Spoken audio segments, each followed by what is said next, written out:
तमिलनाडु कैसे आएगा? भाई अब मैं दिल्ली आएगा, तमिलनाडु नहीं आएगा।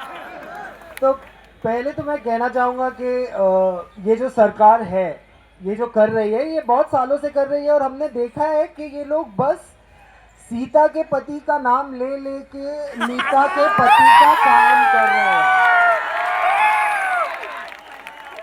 राम का नाम ये सरकार में कोई मोरालिटी नहीं है, कोई शर्म नहीं है। हमारे देश का एक और गांधी 17 दिन से बिना खाए यहाँ बैठा है और गोडसेवादियों को कोई चिंता नहीं है इस बात की। और मैं बताना चाहता हूं कि ये आप स्टूडेंट हो, कोई किसान है, कोई बेरोजगार है, तो पहले तो चीफ जस्टिस ऑफ इंडिया का बहुत बड़ा थैंक यू कि उन्होंने ये पूरा प्रोटेस्ट खड़ा करने में पहली नींव रखी।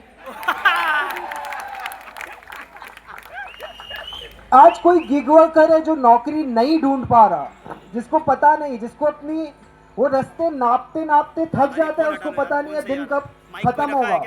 उसको समझ में नहीं आ रहा है कि संडे को क्यों पेट्रोल के ज्यादा पैसे मिल रहे हैं और मंडे को क्यों पेट्रोल के कम पैसे मिल रहे हैं। पेट्रोल तो उतना ही चल रहा है। ये सब सवालों का सरकार को एक एक करके जवाब देना पड़ेगा। और धर्मेंद्र प्रधान जी का इस्तीफा जो होना चाहिए, उनमें थोड़ी शर्म होती तो दे देते, शायद वो देना भी चाहे, पर मोदी जी बोलेंगे नहीं यार देव मत, मेरा वो 56 इंच का सीना ना 52 हो जाएगा। तो आज नहीं तो कल आपको इस्तीफा देना ही है। काम हो नहीं पा रहा, एक एग्जाम नहीं करा पा रहे ये लोग। आज आप बताइए कौन से एग्जाम की भर्ती पे हमारा युवा क्या स्टेटिस्टिक लेके चले। जब 20,000 की भर्ती होने वाली होती है, 20,000 लोगों की भर्ती होने वाली होती है, टीचर खुद कहता है कि भैया देखो तुम 10,000 लोग तो ऐसे ही जाने वाले हैं तो तुम थोड़ी ज्यादा मेहनत करना। अब वो ऐसे ही जाने वाले लोग कौन है? ये जो पूरा दिन मेरिट का डंका पीटते हैं, मेरिटधारी पेपर लीक से ज्यादा मेरिट कहाँ कॉम्प्रोमाइज होता है? इससे ज्यादा मेरिट का कोई कॉम्प्रोमाइज होता है? नहीं। और पेपर लीक पे बोलना कि मतलब जहां पेपर सेट हो रहा है वहीं से लीक हो रहा है, मतलब प्रिंटिंग प्रेस तो पहुंचने दो, उसके पहले ही लीक। कोई खरीद रहा है, कोई बेच रहा है, सब इसी धंधे में लगे हुए हैं। और आपको लगता है जो पेपर लीक से सिस्टम में घुसेगा वो किसकी मदद कर पाएगा? कोई सेफ नहीं है ये एनवायरनमेंट में, कोई भी नहीं। आप सोचिए जो तरह का कॉम्प्रोमाइज हो रहा है एंट्री लेवल पे, ये लोग सिस्टम में 40 साल रहने वाले हैं और इनका पहला स्टेप ही कॉम्प्रोमाइज्ड है। तो ये कैसा देश बनाएंगे?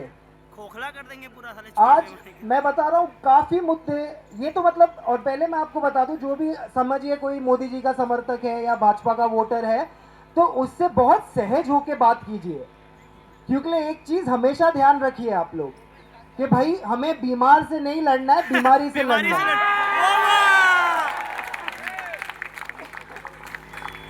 तो बस आप देखिए, उनसे बात कीजिए, उनको समझाइए।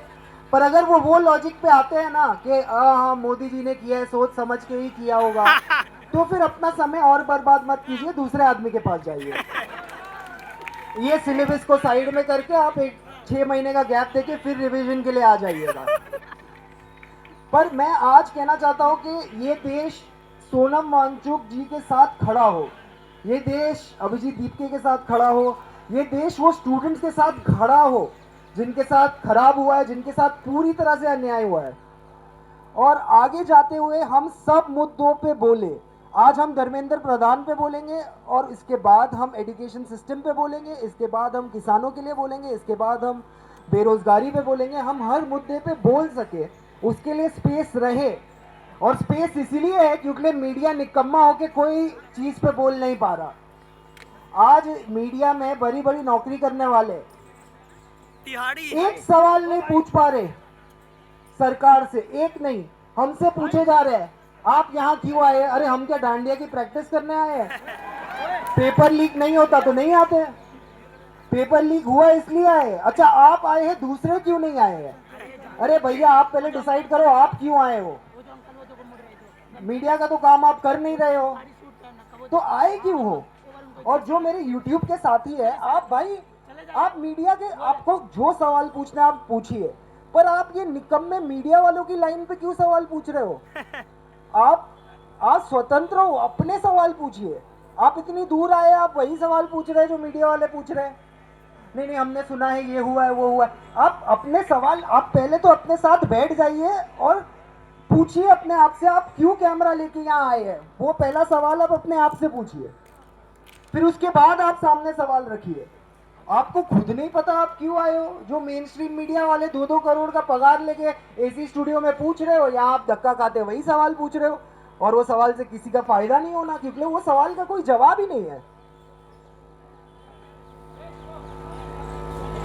तो मैं आखिर में इतना ही कहना चाहता हूँ कि जो माँ बाप अपने बच्चों को ये प्रोटेस्ट में नहीं आने दे रहे, और जो माँ बाप डर रहे हैं कि अगर उनके बच्चे यहाँ आ जाएंगे तो उनके फ्यूचर का क्या होगा, अगर आप इतना डर रहे हो प्रेजेंट में, तो फ्यूचर बचा ही कहाँ है? खत्म है। प्लीज जितना आप वक्त दे सकते हैं आप जुड़िए, और काफ़ी स्टूडेंट मूवमेंट्स जो ऑल ओवर इंडिया है, उनको भारत का तिरंगा लहराते हुए इस आंदोलन में अपना समर्थन